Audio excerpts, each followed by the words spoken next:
अन्य पुरुष से बात करते लज्जा नहीं आती तुम्हें?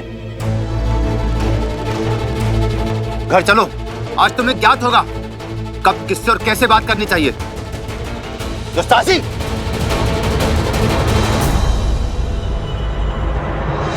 भैया, धर्म की अयोध्या में इतना अधर्म कैसा विष घुल गया इनके मस्तिष्क में? हमें क्रोध को नहीं, कला को अपना अस्त्र बनाना होगा कुश।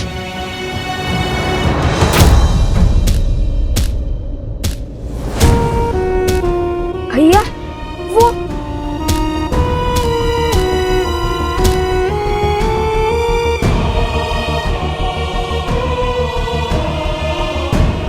स्त्री कौन है जो इन स्त्रियों का कष्ट देखकर इतनी व्यथित हो रही है? चलो चलकर देखते हैं।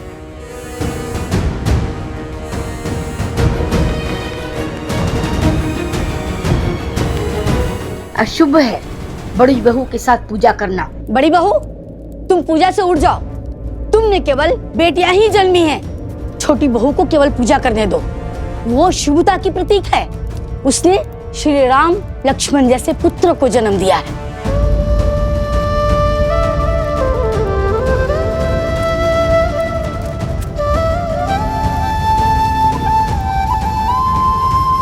लगता है अयोध्या को केवल श्री राम की आस है, माता सीता की नहीं।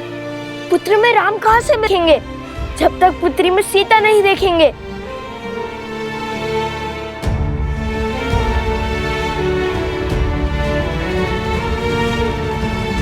अभी तक जल नहीं भरा, कोई कार्य समय से नहीं होता तुमसे।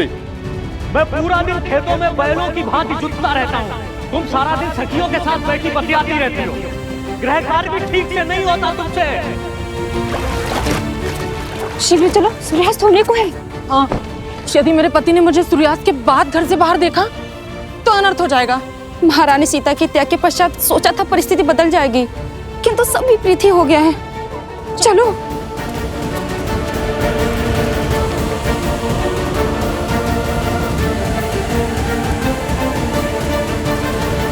आप हमारा पीछा क्यों कर रहे हैं? कुछ पूछना था आपसे। आप रो क्यों रही थी? उन स्त्रियों की व्यथा देखकर आप इतनी व्यथित क्यों हो रही थी? क्या वे आपकी संबंधी हैं? आपकी आंखों में अश्रु और मन में कष्ट था। सिर भी पीट रही थी आप अपना। यदि आप उनका दुख समझती हैं तो उसे कम करने का प्रयास क्यों नहीं किया?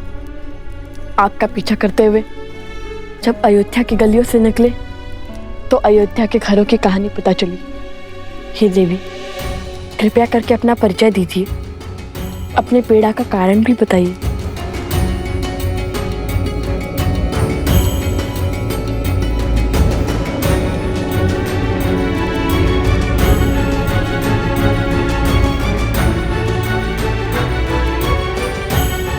मैं हुआ भागन हूँ जो प्रभु राम के समक्ष न्याय की गुहार लेके गई थी। भयानक आंधी और वर्षा हो रही थी, इसी कारण मैं अंधकार के पूर्व घर न लौट सकी। सिर्फ इसीलिए मेरे पति ने मेरा बहिष्कार कर दिया। चयन आपको करना है महाराज, या तो आप न्याय कीजिए या तो फिर मुझे आत्महत्या करने की अनुमति दीजिए महाराज। अयोध्या के महाराज ने मुझे न्याय तो दिया, किंतु उस न्याय का दंड भोगना पड़ा अयोध्या की महारानी देवी सीता को।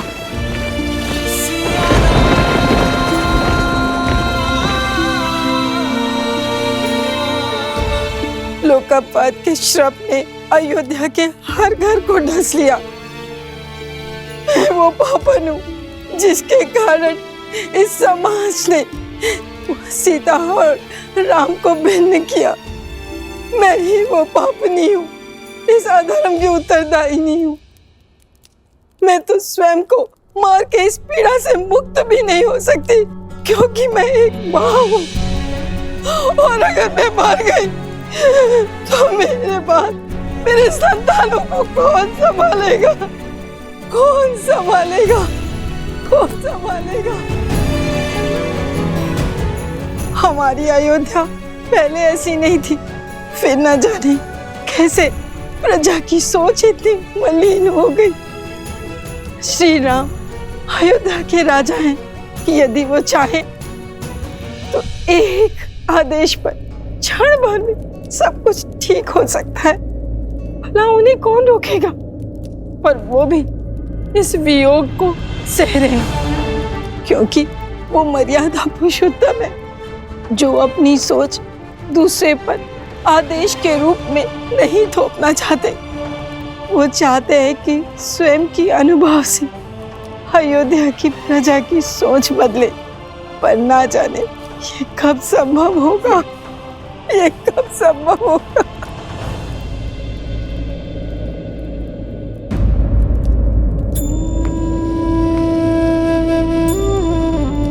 माते नहीं, मुझे इतना आदर मत दीजिए।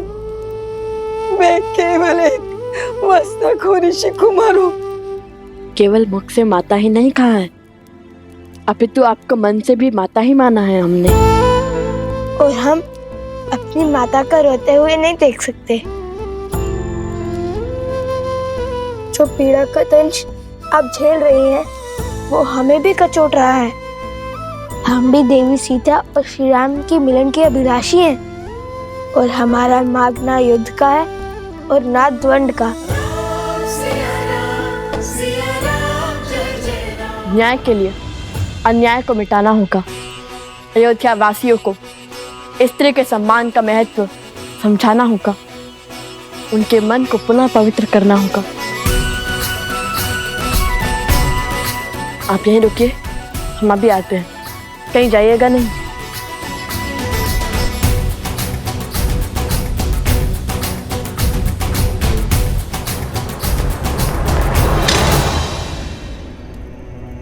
अरे भीतर कहाँ चले जा रहे हो?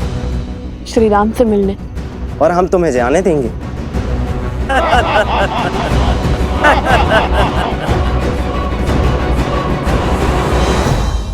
महाराज अभी व्यस्त हैं, बिना अनुमति के नहीं मिल सकते हैं। जाकर कहिए ना उनसे कि हम अति आवश्यक विषय में मिलना चाहते हैं उनसे। देखिए, आप हमारी बात को समझिए। हमारा जाना बहुत ही महत्वपूर्ण है। अरे जाओ यहाँ से। अरे मैंने कहा ना, जाओ यहाँ से। कृपया करके हमें जाने दो ना।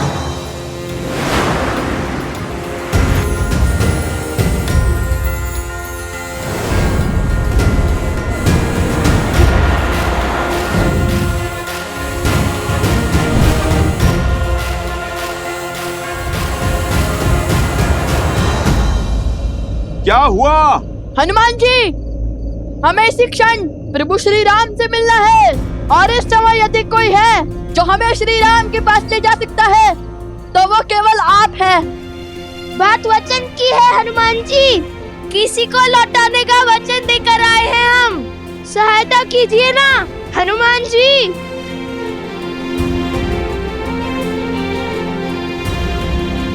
वचन में बंधे हैं तो सहायता करनी ही होगी। रघुकुल वंशियों का वचन टूटना नहीं चाहिए। चलिए।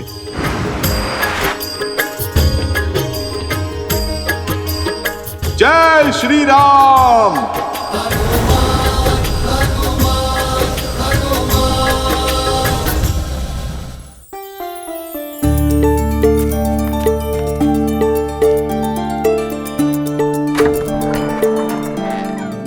मंत्री जी, महाराज का आदेश है राज भंडार से 20 सेर अनाज परिवार गर्षित क्षेत्र में शीघ्र ही पहुंचाया जाए। और नदी पर सेतु बनाने के लिए धन भी राजकोष से मिलेगा।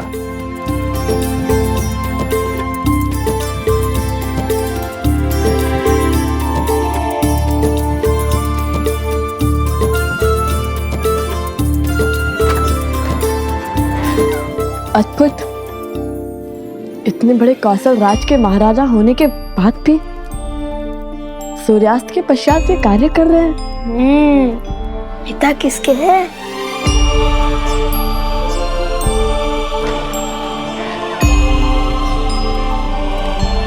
चलिए, प्रभु ने आप दोनों से मिलने की आज्ञा दे दी है।